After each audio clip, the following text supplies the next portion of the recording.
Paul and Amy here with Slices of Pie. In 2021, we sold our belongings and moved into our RV Wanda. Now we travel full-time with our kitty cats Norman and Randy while working remote jobs. We've gone coast to coast visiting many amazing locations. On this channel, we take you to some of these places and give you some insight on the full-time RV lifestyle. So come along and enjoy the journey. Well, it's moving day, and we're excited because our next stop is an Army Corps of Engineer campground. On this edition of Slices of Pie, we're going to give you info on booking your next camping trip and what you can expect from a Corps of Engineer parks. So, let's get on the road.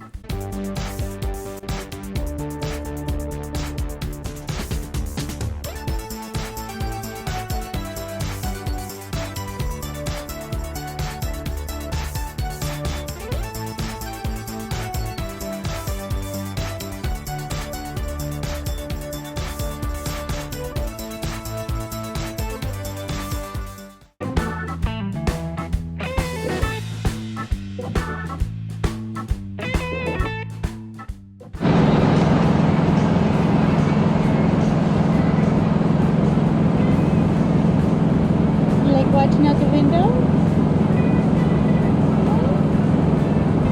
You good traveling kitty?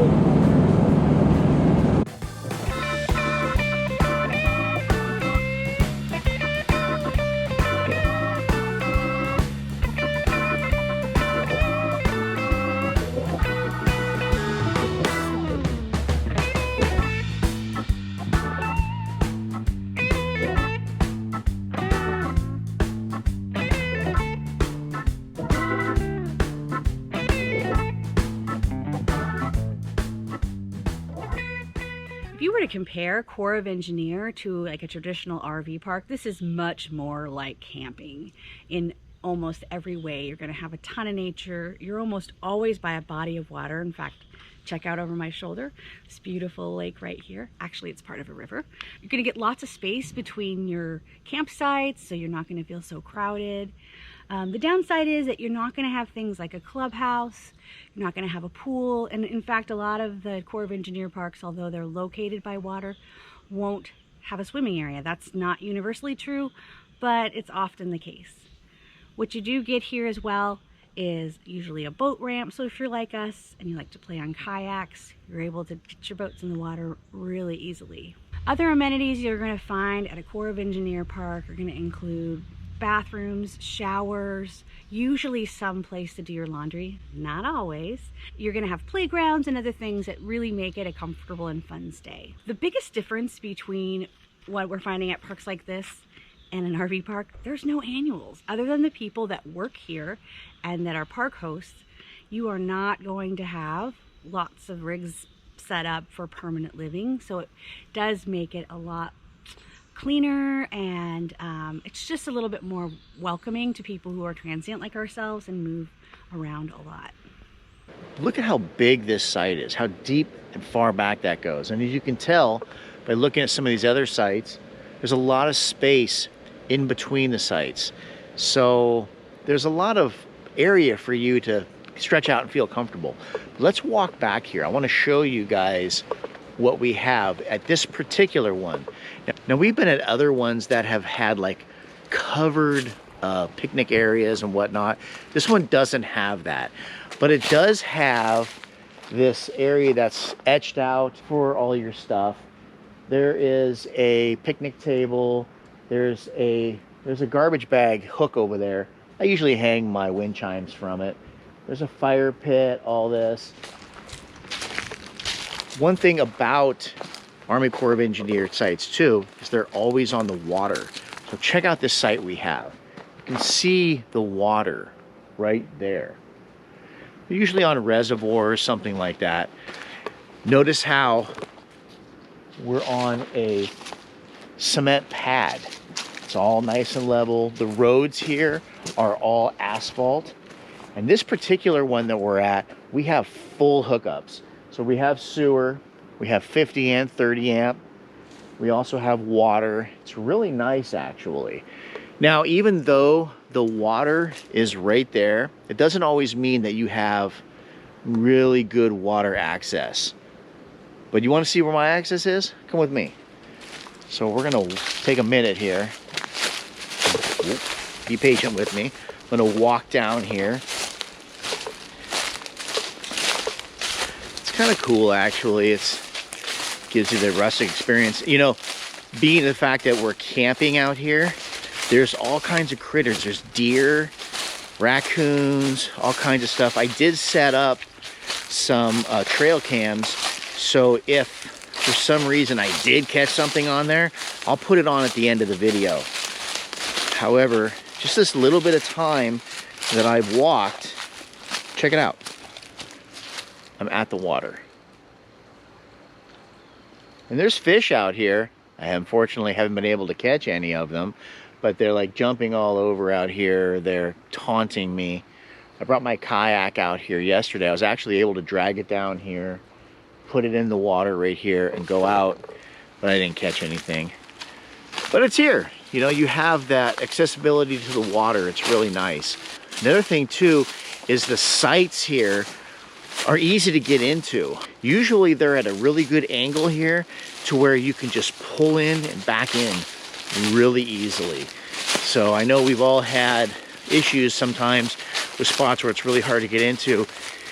I don't think you ever really have that at these parks. All the Army Corps of Engineer parks have shower facilities, bathrooms, that kind of stuff. They don't always have laundry. But let's go inside and I'll show you guys what the facilities look like.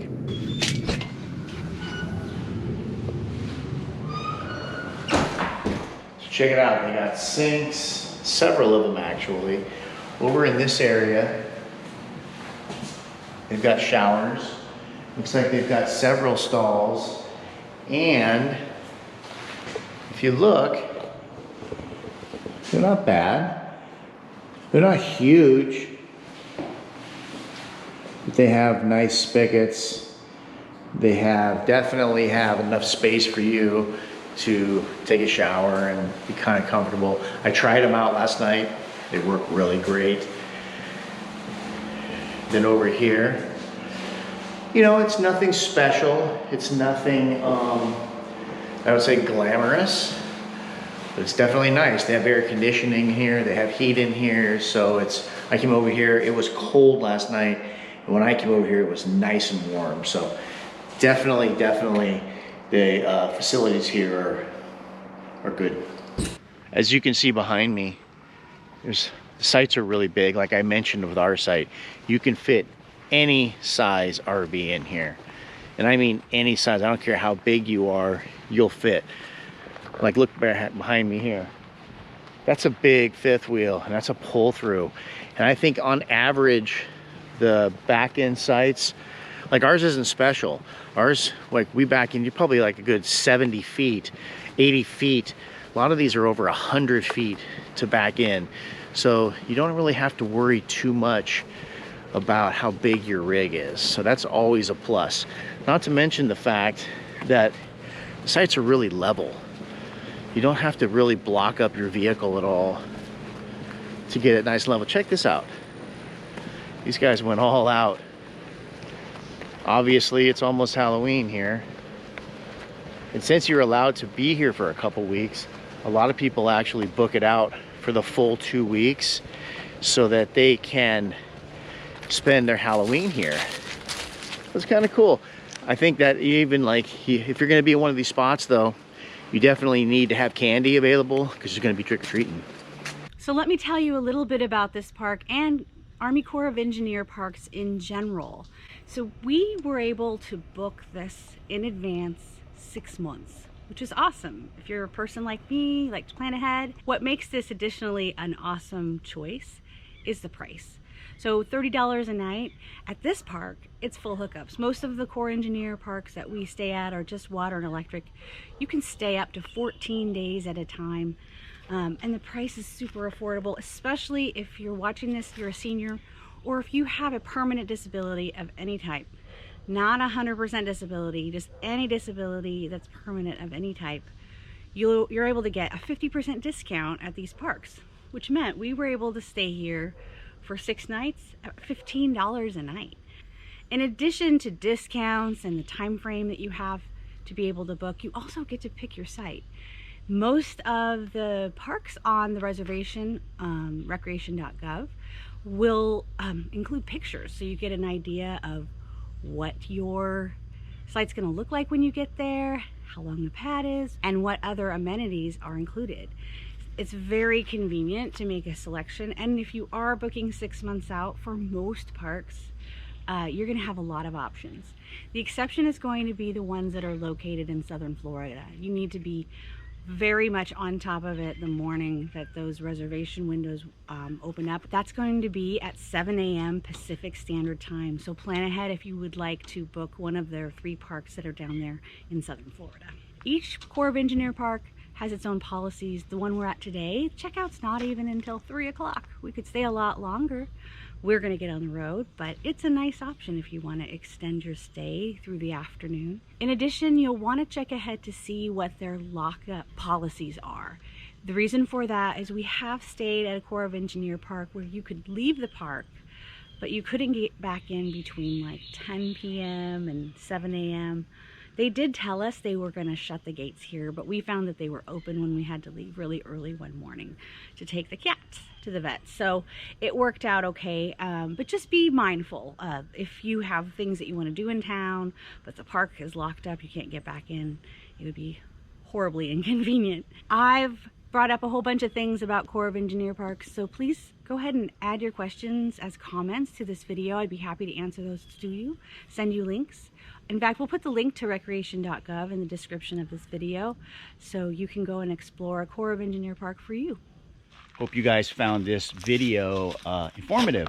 You know, Corps of Engineer are hands down our favorite places to camp. Even when they don't have on-site sewage, there's always a sewage station. And a lot of times we're only staying here for a week, so we can make it work. But we got to get out of here, because guess what? We're heading to Florida, and we want to get there as soon as we can. If you guys like this video, give us a thumbs up, subscribe to our channel, ring that bell, but most of all, send us comments. We'd love to hear from you. Also remember too, we're not just RVing, we're eating, and we're eating a lot. So check out our Best Food Review Road Trip channel. It's us doing food reviews on all these places that you have access to while you're camping at Thousand Trails, at Corps of Engineers, all these places. And a lot of them are really good, some of them ain't, but we'll let you know. Anyway, until next time, guys, we'll see ya.